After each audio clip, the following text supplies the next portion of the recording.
பூங்கா ஒன்றில் கணவனும் மனைவியும் கையில் சோளப்பொரியுடன் அமர்ந்தார்கள்.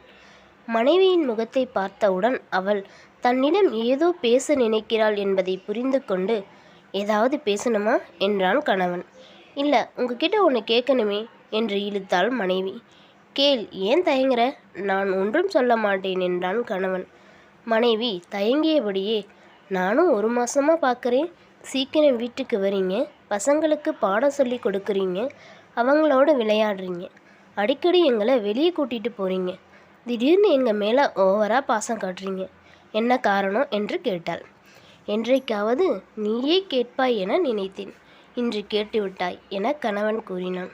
மனைவி, என்னங்க, ஏதாவது பிரச்சனையா என்று படபடப்போடு கேட்டாள்.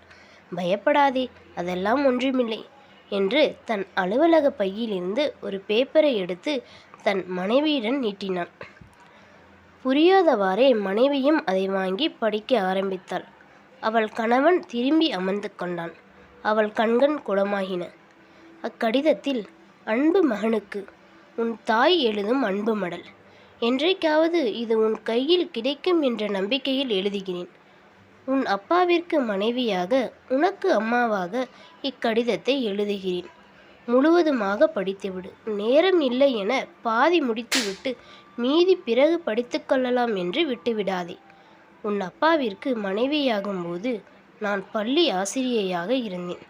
அவர் தொழிலில் கொடிகட்டி பறந்தார்.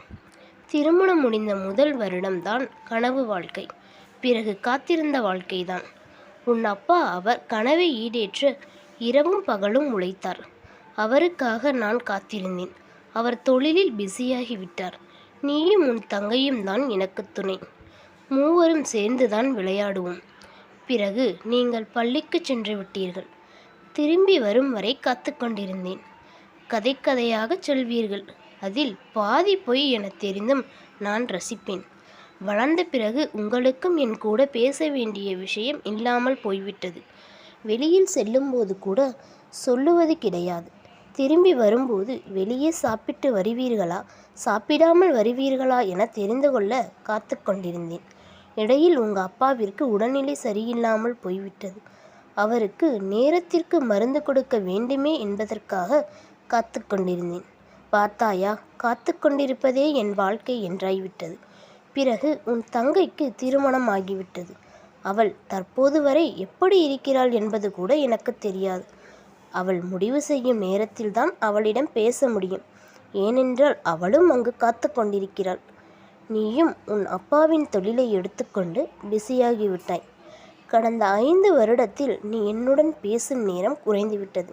சாப்பிட்டீங்களா, மருந்து சாப்பிட்டீங்களா, ஊசி போட்டாச்சா என்று மட்டும்தான் நீ கேட்பாய். உன் அப்பா வாழும் காலத்தில் தொழிலில் பிஸியாக இருந்தான். நான் அவருக்காக காத்து கொண்டிருந்தேன். வயதான பிறகு மருந்து மாத்திரைக்காக அவர் காத்து கொண்டிருந்தார். பேச வேண்டிய காலத்தில் அவர் பேசவில்லை. நேரம் இருந்தபொழுது பேசுவதற்கு விஷயம் ஒன்றும் இல்லை. நான் உயிருடன் இருக்கும்போதே உன்னிடம் சொல்ல முடியவில்லை.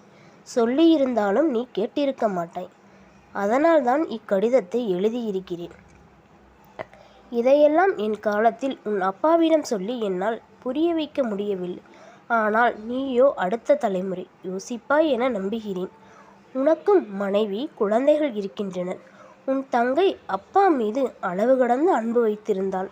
அவருடன் அதிக நேரம் செலவிட வேண்டும், வெளியே செல்ல வேண்டும், கல்லூரிக்கு அழைத்து செல்ல வேண்டும் என்று ஆசைப்பட்டாள். அவளின் எந்த ஆசையும் நிறைவேறவில்லை. உன் அப்பாவின் கடைசி காலத்தில் அவளுடன் பேச நினைக்கும்போது அவள் திருமணமாகி வேறு வீட்டிற்கு சென்று விட்டாள். பார்த்தாயா வாழ்க்கையை? நீ அப்படி உன் மகளை ஏங்க வைத்து விடாதே. உன் மனைவியை அவளது மகனுக்கு கடிதம் எழுத வைத்து விடாதே. உன் மனைவியும் பிள்ளைகளும் கத்துக்கொண்டிருக்கின்றனர். அவர்களை அன்புக்காக காத்திருக்க வைக்காதே. அவர்களை ஏங்க வைத்து விடாதே. இளமை இருக்கும் போதே அவர்களுடன் நேரம் செலவிடு. செய்வாய் என நம்புகிறேன். கடிதத்தை மடித்து முடித்தாள் அவனது மனைவி. சிறிய பரபரப்புடன் கணவனது முகத்தை பார்த்தாள். 2 பெரிய ஐஸ்கிரீம்கள் வந்திருந்தன. ஐஸ்கிரீமை வாயில் வைத்து கொண்டே தன் அம்மாவிற்கு போன் செய்தாள். நான் தாம்மா. ஏன் பேசக்கூடாதா?